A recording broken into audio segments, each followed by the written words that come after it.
Hoagie buns are great for everything. You can use them for sandwiches. You could use them for Italian beef, meatball subs. Subway at home. The possibilities are endless. And these are pillowy, fluffy. They're pretty good. Come on, I'm gonna show you how to make them. To be honest, I'm not sure how this is gonna go because I've personally never done it this way, but I guess we'll see. Need 780 grams of flour. Oh, this is bad. And I want 14 grams of yeast, active dry. Seems like a lot, but I'm gonna follow the recipe. And 9 grams of salt. I'm just gonna mix that around with my hand. Incorporate it, if you will. New bowl, 455 grams of warm water, 45 grams of oil, and I'm just using olive oil. That's what I got on hand. One little eggy. Bloop. Then 17 grams of sugar. And I'm going to whisk together those ingredients.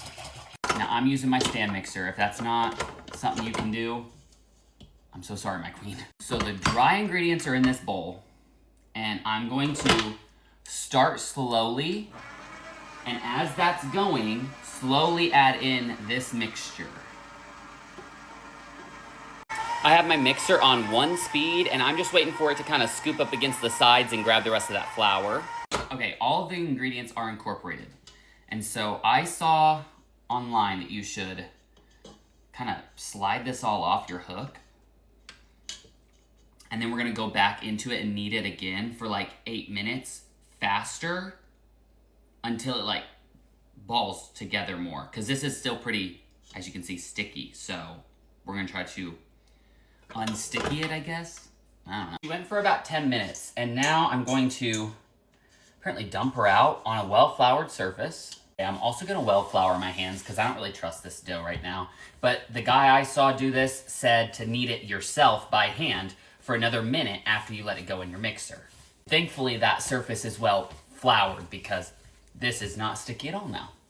Once I've soaked up all that flour, I'm just kind of giving it one last go around. It's tacky, but like it has some stick to it, but it's not sticking to my hands at all anymore. So I think we're on the right track.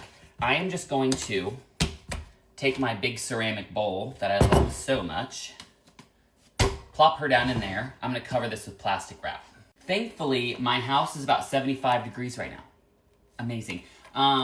So if your house is not 75 degrees, just go place this somewhere warm. If you don't have somewhere warm, go place it in the oven with the light on. Not the heat, just the light. And we're gonna let this rest for the next like 2 hours. Always ask me how I get my saran wrap so tight, and honestly these ceramic bowls make it really easy because it just clings to it really well. I would say that dough has well over doubled, so time to take this out and put it onto my counter. So I weighed my dough and I then divided that by 8, and I need each of these buns to weigh 165 grams. To shape these, I want to take each one and I want to kind of just flatten it into a large rectangle, apparently. And then you roll up the top half and you roll up the bottom half. So you just made like a hot dog bun, and then you roll the top half over the bottom roll, and then you pinch the seam together, I think. Place that onto a lined baking sheet. Oh wait, we want them to be about 8 inches long. Ooh, that's only 6. I should know what 8 inches is. You know what I'm saying? I realized my first instructions were not very clear. Let's do it again together. You're gonna roll this out into a rectangular, square, whatever shape you wanna call it. You're gonna roll the top down about halfway, okay? You're gonna roll up the bottom about halfway. Now they meet in the middle and they make like this little, kind of like a hot dog bun looking thing, okay? Now I'm gonna take this top part and I'm gonna roll it over. See, I'm just kind of folding it over that bottom lip. It's almost like you're doing this. That was stupid. Okay, anyways, then I'm just gonna pinch along this seam, and then I'll roll it until it reaches 8 inches more. Cover these with a tea towel, let them rest on your counter for 30 minutes while you preheat your oven to 350. 30 minutes later, and they are looking beautiful. You're gonna score them. Take a sharp knife or a bread lom and give a little score to the middles here. And then I saw them spritz it with water, but I don't have a spray bottle, so I'm just gonna brush on a little bit of water on the tops of these. We're gonna pop these into our 350-degree oven. It says 30 to 35 minutes. I'm gonna definitely check them after 30. And these are my hoagie buns after 35 minutes in the oven. Two things here. If you're gonna do this, I would probably do 2 pans so they don't get stuck, but it'll be fine, they'll pull right apart.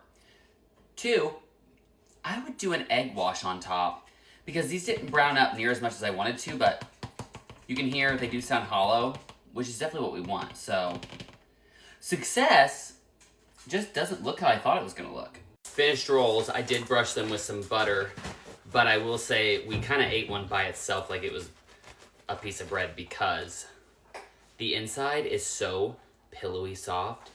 These are fire.